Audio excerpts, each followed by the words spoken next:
आप सभी को जय मसीह की। आज का वचन है मरकुस की पुस्तक चैप्टर 7 का वचन 6, 7, 8।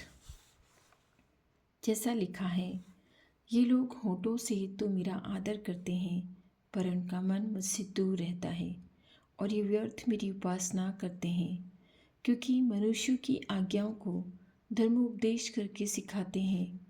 क्योंकि तुम परमेश्वर की आज्ञा को टाल कर मनुष्य की रीतियों को मानते हो। आमीन। यीशु जब इस दुनिया में आए थे तो अपने चेलों को हमेशा दृष्टांत में वो कहानियों में समझाया करते थे, कहानियों में उनको वो आज्ञा पालन सिखाया करते थे, अपने वचनों पर चलना सिखाया करते थे।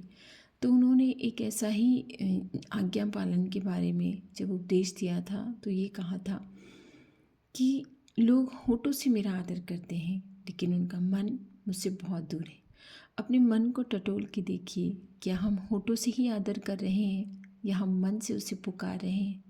उस मन से उसे हर दिन सोच समझ कर हम गिड़गिड़ा कर उससे प्रार्थना कर रहे हैं, या सिर्फ हम होठों से ही यीशु यीशु चिल्लाते रहते हैं? यीशु परमेश्वर है, तू मेरा खुदा है, तू मेरा ये है, तू मेरा वो है। सिर्फ हमारे होठों से ही हम उसकी विनती करते हैं या हमारे हृदय से हम उसकी विनती करते हैं? अपने मन को ज़रूर टटोलना चाहिए, उस मन को ज़रूर टटोल के जांचना चाहिए कि जिस मन से मैं उसे पुकार रहा हूँ, क्या सही में मैं उसे मन से ही पुकार रहा हूँ या लोगों को दिखाने के लिए मैं उसे होठों से पुकार रहा हूँ? और यीशु ने उनसे ये भी कहा, ये सब व्यर्थ मेरी उपासना करते हैं और मनुष्यों की आज्ञाओं को धर्मोपदेश करके सिखाते हैं। जो धर्म के अगुवे बन चुके हैं, आप जानते हैं उन्होंने अपनी ही बहुत सारी प्रार्थनाएं बना ली हैं। क्या एक भी प्रार्थना बाइबल में लिखी है? उन्हीं प्रार्थनाओं को रटते हैं, दिन रात उन्हीं प्रार्थनाओं को होठों से बोलते हैं। मन से कुछ नहीं आता, सिर्फ होठ हिलते हैं और होठों से ही सब कुछ सुनाई देता है, होठों से ही सब कुछ निकलता है। क्या हृदय से निकलता है? व्यर्थ उपासना कर रहे हैं और व्यर्थ ही लोगों को आज्ञाएं सिखा रहे हैं कि परमेश्वर की ये आज्ञा है, परमेश्वर की वो आज्ञा है। परमेश्वर ने हमें सिर्फ 10 आज्ञाएं दी हैं भाइयों बहनों, इससे ज़्यादा कुछ नहीं। और इन 10 आज्ञाओं में संसार की सारी बातें समाई हैं, संसार की सारी व्यवस्था समाई है, उनके वचन समाये हैं। आप उन 10 आज्ञाओं को पढ़ के देखिए। उन 10 आज्ञाओं के अलावा परमेश्वर ने हमें कोई भी आज्ञा नहीं दी है, और उन्होंने हमें प्रार्थना करना भी सिखाया है। जब उनके चेलों ने पूछा कि हम प्रार्थना कैसे करें गुरु, तो उन्होंने कहा कि तुम फरीसियों सदूकियों की तरह रोड पर खड़े होकर चिल्ला के प्रार्थना मत करो, बल्कि अपने कमरे में जाओ और चुपचाप द्वार बंद कर जो तुम्हारा पिता जो तुम्हें एकांत में भी देखता है, एकांत में भी सुनता है, तुम्हारी प्रार्थनाओं को सुनेगा और तुम्हें उत्तर देगा। आमीन। ऐसा विश्वास रखिए।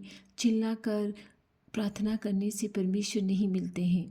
परमेश्वर मिलते हैं जब हृदय से हम उनसे प्रार्थना करते हैं, हृदय से हम उनकी उपासना करते हैं, क्योंकि वो मनुष्य को जांचने परखने के बाद ही तो कहते हैं कि तुम मनुष्यों की आज्ञाओं को उपासना मानते हो, उनकी आज्ञाओं पर चलते हो, और मनुष्यों की आज्ञाओं को मानने के लिए तुम परमेश्वर की रीतियों को भी तोड़ देते हो, परमेश्वर के वचनों को भी तोड़ देते हो, क्योंकि तुम परमेश्वर की आज्ञा को टाल कर मनुष्यों की रीतियों को मानते हो। भाइयों बहनों, हमें परमेश्वर की आज्ञाओं को नहीं सिखाया जाता है, बल्कि मनुष्य अपनी आज्ञाओं को धर्म उपदेश करके सिखा रहे हैं। ये धर्म का उपदेश है। ऐसे करके हमें परमेश्वर के वचनों को अपने ही हिसाब से तोड़ मरोड़ कर सिखाया जा रहा है। मगर मैं आपसे कहती हूँ, हमारे पास इतना पवित्र शास्त्र है, इतना अच्छा पवित्र शास्त्र है, इसको पढ़िए, समझने की कोशिश कीजिए। समझ में नहीं आता है तो परमेश्वर से पवित्र आत्मा मांगिए, परमेश्वर पवित्र आत्मा देगा और हमें समझने की शक्ति भी देगा। अगर आपको समझ में नहीं आता है तो मसीहा आपकी मदद अवश्य करेगा। पढ़ने से पहले हाथों में इस पवित्र शास्त्र को लेकर ये प्रार्थना ज़रूर करें कि हे भले परमेश्वर, तूने ये पवित्र शास्त्र हमें दिया है और हमें इस काबिल समझाए कि तूने इन करोड़ों की भीड़ से हमको चुनकर अपनी संतान बनाया है, नाम लेकर बुलाया है। तेरे वचनों को पढ़कर समझने की और दूसरों को समझाने की शक्ति दे प्रभु, बुद्धि दे प्रभु, ताकि हम खुद भी समझ नहीं पाए कि तू हमसे क्या कहना चाहता है और दूसरों को भी समझा नहीं पाए। ऐसी बुद्धि दे परमेश्वर, ऐसा ज्ञान दे परमेश्वर कि हम तेरी पवित्र शास्त्र को पढ़ने पाएँ, समझने पाएँ और दूसरों को भी समझाने पाएँ। तो वो खुदा आपको कभी अकेला नहीं छोड़ेगा, क्योंकि मैं ये चाहती हूँ कि जो बाइबल में लिखा है हम वही पढ़ें और वही समझने की कोशिश करें। अपना कोई भी ज्ञान या अपनी कोई भी उपासना की विधि हम दूसरों पर ना थोपें। इतना हमें ध्यान रखना है भाइयों बहनों। हमें मनुष्यों को उनके अगुवे बनकर उस कुएं में नहीं गिराना है जिसे परमेश्वर ने नहीं बनाया, जो संसार के सरदार बने घूमते हैं, क्योंकि संसार के सरदार को परमेश्वर ने दोषी ठहराया है। संसार का सरदार आप जानते हैं कौन है? संसार का सरदार शैतान है और वो दोषी है। वो हर इंसान को भटकाता है, हर इंसान को मार्ग पर चलने से रोकता है, उस भले मार्ग पर और चलने से रोकता है जो मार्ग परमेश्वर ने हमें दिया है कि तुम इस पर चलो तो अनंत जीवन तुम्हारा है।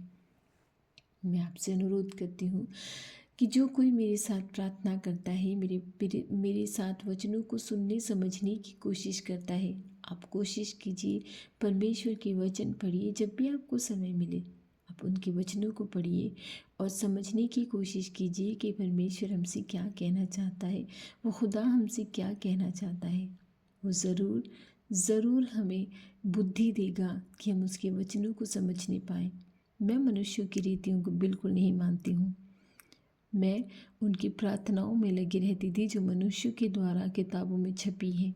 मैं उन्हें सुनती थी, पढ़ती थी, दिन रात रट्टे मारती थी उनकी। लेकिन जब मुझे समझ आया कि मैं सिर्फ होठों से ही वंदना कर रही हूँ, मेरी आराधना, मेरी महिमा बनी परमेश्वर के लिए मेरे हृदय से तो निकल ही नहीं रही है, फिर मैंने छोड़ दिया।